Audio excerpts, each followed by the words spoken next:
അപ്പൊ എങ്ങനെ 30 റുപ്യക്ക് കൊടുക്കാൻ കഴിയണേ? ഇതിപ്പോ നമ്മള് അധികം ലാഭം നോക്കിയല്ലേ ഇത് ചെയ്യണത്. ഇപ്പൊ എന്ന് വെച്ചാൽ ഞാൻ പറഞ്ഞില്ലേ, ഈ മാളുകളിലെ ജോലി എടുക്കുന്നവരുണ്ടല്ലോ, അവർക്ക് 10, 15,000 രൂപ, 9,000 രൂപ, 8,000 രൂപ ശമ്പളം കിട്ടുന്ന ആൾക്കാരാണ് അധികവും. അവർക്ക് ഭക്ഷണം, റൂം റെന്റ് ഒക്കെ കഴിയുമ്പോഴത്തേക്ക് അവരെ ഒന്നും കിട്ടൂല. അപ്പൊ അവർക്കൊരു ഗുണമാണ് ഇത്. 30 രൂപയ്ക്ക് ഈ വാഴയിലയിൽ ഊണെന്ന് പറഞ്ഞാൽ നിങ്ങൾ വിശ്വസിക്കുമോ? അതും എറണാകുളം ടൗണിൽ എടപ്പള്ളിൻ്റെ തൊട്ടടുത്ത് മരോട്ടി ചൗടൽ പീട്ടറിയേട്ടൻ നടത്തുന്ന കടയാണ്. എന്നാണ് പുറകിൽ നല്ല അടിപൊളിയായിട്ട് ഫ്രീക്കനായിട്ട് നിൽക്കുകയാണ് പീട്ടറിയേട്ടൻ കേട്ടോ അതെല്ലാം പാചകം ചെയ്യുന്നത്. വാഴൻ്റെ ഇലയിൽ കുറേ വിഭവങ്ങളൊക്കെ ആയിട്ട് 30 രൂപയ്ക്ക് ഊണെന്ന് പറഞ്ഞപ്പോൾ സത്യത്തിൽ ബോർഡ് കണ്ടപ്പോൾ നമ്മൾ വിശ്വസിച്ചില്ല. ഇവിടെ വന്നപ്പോഴാണ് അതിൻ്റെ കാര്യങ്ങൾ മനസ്സിലായത്. അതിൻ്റെ കൂടുതൽ വിശേഷങ്ങൾ നമ്മളൊക്കെ അറിയാം. വരും.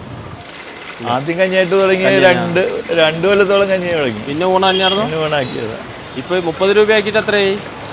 അത് ഈ കോവിഡ് കഴിഞ്ഞ പിന്നെയാണ്. 50 ഇവിടെ. ആണോ?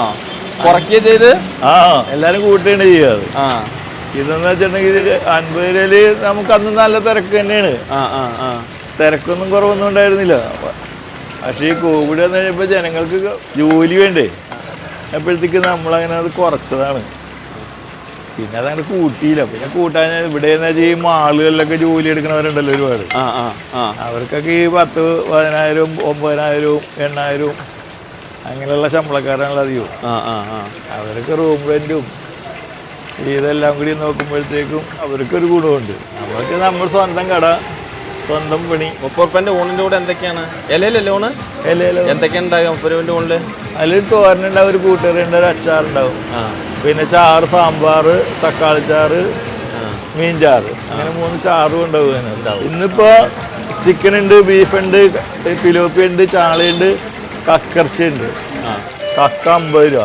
ഇതിപ്പോ ഒരു പ്ലേറ്റ് 70 രൂപ. ചിക്കൻ പൊരിച്ചത്. ഇത് സിലോപ്പി ഒരെണ്ണം എന്താ വില?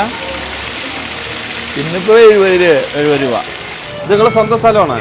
കാരണം വാടകയ്ക്കൊക്കെ ആണെങ്കിൽ നമുക്ക് ഈ ഒരു വിലക്ക് കൊടുക്കാൻ മുതലാവില്ല അല്ലേ? അതാവൂല. അത് ക്രാന്തിയുടെ അരിയാണ്. അതിനൊന്നും വില കുറവൊന്നുമില്ല. പ്രൈസ് മാത്രമേ കുറവുള്ളൂ. ഊണിന്റെ വില മാത്രമേ കുറവുള്ളൂ. സാധനത്തിന്റെ ക്വാളിറ്റിക്കൊന്നും ഒരു കുറവില്ല അല്ലേ? ഒരു കുറവില്ല. ഈ ലൊക്കേഷൻ ഇത് മരുട്ടിച്ചോട് പഴയ പാലം എന്ന് പറയും. ഒരു പീസ് എടുത്ത് കഴിച്ചു കഴിക്കുമ്പോ കഴിക്കാൻ വേണ്ടിട്ടാണേ. അല്ല, കഴിച്ചു നോക്ക്. കഴിച്ച് നോക്കിയിട്ട് അഭിപ്രായം പറഞ്ഞിട്ട് കഴിക്കാനാ പറയുന്നത് അല്ലേ? പിന്നില്ലാണ്ട്. വെളിച്ചെണ്ണയാണല്ലോ. വെളിച്ചെണ്ണയിലാണ്. വെളിച്ചെണ്ണയിലേ വറക്കണം കേട്ടോ. ഒരു അത്ഭുതകരമായ കാഴ്ച കാണിച്ചു തരാം. ഇവിടുത്തെ സപ്ലയറായി മാറിയിരിക്കുകയാണ് സലീംക്ക. തിരക്ക് കാരണോ? അല്ല, ചേട്ടൻ വീഡിയോ എടുക്കുന്ന ആളാണേ. അപ്പോൾ നമ്മൾ 30 രൂപൻ്റെ ഊണ് കഴിക്കാൻ പോവാണ്. നല്ല വാഴൻ്റെ ഇലയിൽ 3 തരം കറിയുണ്ട്. സാമ്പാറുണ്ട്, തക്കാളിക്കറി ഉണ്ട്, മീൻകറി ഉണ്ട്, ബീട്രൂട്ട് അച്ചാറ്, ക്യാബേജ് ഉപ്പേരി, പിന്നെ പംകിൻ്റെ ഒരു കൂട്ടുകറി. പിന്നെ സ്പെഷ്യലാണ് ഇവിടുത്തെ ചിക്കൻ ഫ്രൈ, ഫിഷ് ഫ്രൈ ഉണ്ട്. അപ്പോൾ നമ്മളെ കൂടെ കഴിക്കുന്നത് റോസാണ്. റോസും ആശയാണ്. ഇവരാണ് നമുക്ക് ഈ കണ്ടന്റ് പറഞ്ഞത് ഇങ്ങനെ ഒരു സംഭവം ഇവിടെ ഉണ്ട് എന്നുള്ളത് അല്ലേ? റോസേ, ഒന്ന് തുടങ്ങല്ലേ? കഴിക്കല്ലേ? ഒന്ന് തുടങ്ങിക്കോ. ഈശ്വര, നല്ല ഉണ്ട അരി.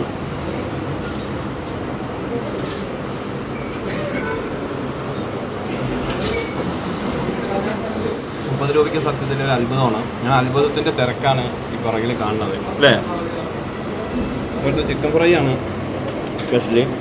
ഞാൻ ചിക്കനെ കഴിക്കണുള്ളൂ, ഫിഷ് കഴിക്കില്ല. നമ്മൾ ഇടയ്ക്കിടയ്ക്ക് കഴിക്കണുണ്ടേ. ഇതാ നിങ്ങൾ കഴിക്കും. ഞാൻ ഒരു പീസ് ചിക്കൻ കഴിച്ചപ്പോൾ തന്നെ നോട്ടോട്ട് വെച്ചാണ് ചിക്കൻ. ഇവിടുത്തെ ചിക്കൻ ഫ്രൈ കഴിച്ചിട്ടില്ലേ? കഴിക്കാം. ഫിഷാണോ? ഞാൻ ആക്ച്വലി കഴിക്കും ചിക്കൻ്റെ ആള്. ഇതിൻ്റെ ഒരു ഇൻഗ്രീഡിയൻസ് അടിപൊളിയാണ്. കളറൊന്നും ചേർക്കാതെ നാച്ചുറൽ ആയിട്ട് ഉണ്ടാക്കിക്കൊണ്ടാണ് ഈ ഒരു ടേസ്റ്റ് കിട്ടുന്നത്.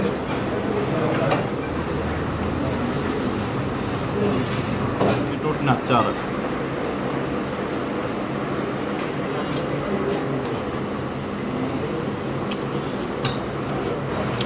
കൂട്ടുകറി, ബീട്രൂട്ട് അച്ചാറ് അടിപൊളിയായിരിക്കും. തക്കാളിക്കറി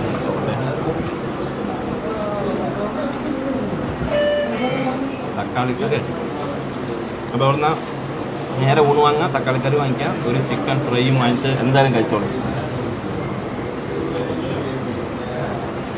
ഒരു ചിക്കൻ ഫ്രൈ 2 പേർക്ക് ഷെയർ ചെയ്യാം. ഈ വിലയ്ക്ക് കൊടുക്കാനുള്ള രഹസ്യം വേണം സ്വന്തം സ്ഥലം അവർ തന്നെ ജോലി എടുക്കണം എന്നുള്ളതാണ്. അതാണ് ഈ കുറഞ്ഞ വിലൻ്റെ ഒരു സംഭവം.